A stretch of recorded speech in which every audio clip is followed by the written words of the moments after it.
This is a humble attempt to deconstruct the scenario of a global lockdown and what my plans are in case of a stay-at-home for an indefinite time scenario. I'm not promoting my plan in any way, shape or form, and I also want to say that I'm confident that humans are highly adaptable creatures. Our past has proven that in many ways. While staying home and the thought about a global lockdown might seem frightening for some of us, please remember that we went through much more dangerous, difficult times throughout history. I mean, this is the best time to be alive.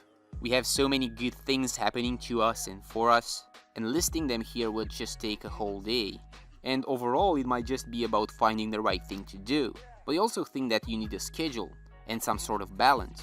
A sustainable approach, I might say. Taking care of the basic necessities should be much easier just because we are living in this day and age. Access to clean water is out there, and most of us don't have to travel 30 miles to get to the water well and back. And also we might need to keep in mind that drugstores and grocery stores and convenience stores are everywhere. And supposedly, during a global lockdown, people will only be able to go out and buy the basic products they might need. So how do I make sure to make the best use of my time when going out? Well, first I gotta check the current situation in my country and region. Do I need a paper to go out? What type of paper? How much time would I need? Is the store open? Then I make sure I have a list of my most basic necessities going. I'm also trying to make a mental model of the grocery stores I'm going to visit, just because I want to make the best use of my time there as well. Establishing a mind map could be an easy thing to do, and doing this in the shower can be a good use of my time too.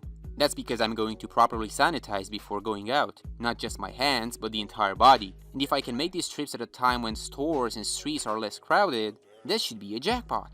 And again, I'm not going to buy tons and tons of stuff, as I'm trying to make the best use of what I currently have at home, frugality and all that. And prioritizing soap acquisition is one thing that's on the top of the list nowadays. And I know that sometimes we are lazy and want to use a hand sanitizer just because it's faster, but I understood that hand washing is more powerful anyway, if I do it the right way. And I also didn't quite understand why people are stocking up on toilet paper, as one can think about syncing his poo-poo time with his shower time. Using cloth-based replacements for the basic paper towel could be an alternative solution, as long as you are not sharing it with another person. I usually also make a list of what goods are limited in the area that I live, and I'm trying to regulate my daily consumption of them. But I found that this process basically just makes my day-to-day life easier. And in terms of managing the social life, I'm gonna be blunt here, and let's face it, what is the difference between staying on your phone at home versus staying on a phone in some crowded bar, right? But the main idea I have in mind is to keep myself occupied. And remember this quote, work will work when nothing else will work. And I'm not trying to push myself into an extreme scenario, but I consider work anything that upgrades my day-to-day skills. I can be cooking or coding or writing or reading or whatever keeps the mind active. This is also a great place to be if you want to reset and reevaluate your existence, as you'll probably not be commuting that much and you will not be plugged in anymore. Time to reflect. I'm also planning and actually doing some social equivalents of my IRL activities and transforming them into an online activity. Catching up with friends while playing some games or simply chatting and commenting memes is a great and fun thing to do. And I understood that people are into board games, especially if you have a big family. And maybe I can create my own board game if I'm feeling bored, or simply transforming my house into a Mission Impossible amusement park. So just making sure I aim for overall balance and mixing it all together with adding some time for myself whenever I can. And speaking about balance, I want to talk about work-life balance as well, as this is something that can be achieved, as far as I can tell. For people already working from home, the transition shouldn't be that much of a hassle, and for those who used to go to an office, the routine will require some small adjustments. If you have the proper setup in terms of rooms, you can make sure to separate your workstation from the rest of the house. If your house is small, I'm sure that some rooms are not that crowded, like let's say the kitchen. Or if they are, consider plugging in some headphones and pumping in some music, and this can also help your focus. I myself probably going to spend more time looking at screens, and this is something I can regulate as well.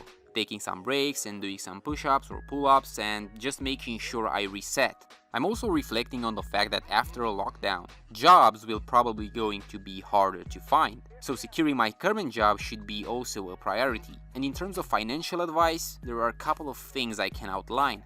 As a general rule of thumb, anyone should follow the 10% rule for financial savings anyway. The 10% savings rule says you should save about 10% of your income for retirement, but one should also consider building liquid savings for maybe 6 months to maybe 2 years, especially if the industry you are working in is fragile. Some basic stuff, for me at least: frugality, reflection, minimalism. Do I really need 10 pairs of shoes? Or that shiny t-shirt I saw on a guy eating a cupcake last month at the mall? Do I? And this applies even when there's no crisis. I think that we are primed to being consumers, and that frugality and minimalism can be a good mental framework overall.